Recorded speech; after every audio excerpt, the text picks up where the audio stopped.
God तुम्हें बुला रहा है, एक नजर तो मोर लो, अपने जैसा कार्य करने गॉड तुम्हें बुला रहा है।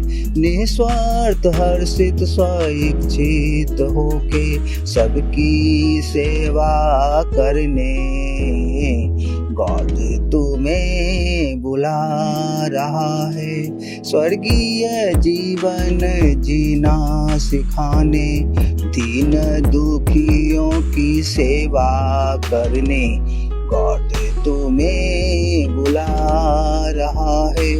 त्याग कष्ट की ज्योति जलाने, खुद का सब कुछ इस्तेमाल करने गॉड तुम्हें बुला रहा है।